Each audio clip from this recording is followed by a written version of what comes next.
مستشفى الأمير متعب بن عبد العزيز في مدينة سكاكا شهد فصول حكاية أبطالها مسنة عراقية قدمت إلى المملكة بقصد العمرة، وفريق طبي تدخل لعلاجها بعد تعرضها لحادث عرضي تمثل في كسر في الحوض.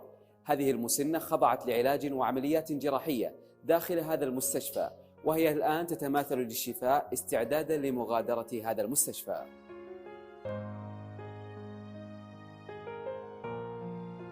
تم استقبال المريضة في مستشفى الأمير متعب في سكاكا خلال أقل من 12 ساعة. الحمد لله تم التدخل الجراحي وتم استبدال مفصل الورك بمفصل صناعي. الحمد لله المريضة استطاعت المشي الحمد لله من أول يوم بعد العملية.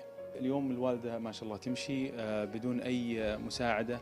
الجرح ما شاء الله ممتاز، العلامات الحيوية ممتازة، هي جاهزة للخروج وكمال حياتها طبيعي، تمشي بدون أي مساعدة الحمد لله وبدون ألم، هذا الأهم. والله جينا على السعودية نريد نروح على العمرة، وأمشي على الطريق وحجيرة إيها ركب عثرت بيها ووقعت. قالوا أنت ما عاد تقدرين تمشين، إحنا راح نروح كلنا نضل متعطلين وأنتوا سعادة بكم بالمستشفى. هنا الأخوة ما يقصرون والله، والحمد لله انطونا والله علاج وطبنا انطاهم العافية الله يحفظهم. يشكل هذا الاهتمام في الجانب الصحي أحد جوانب الرعاية لضيوف الرحمن من دول العالم أجمع.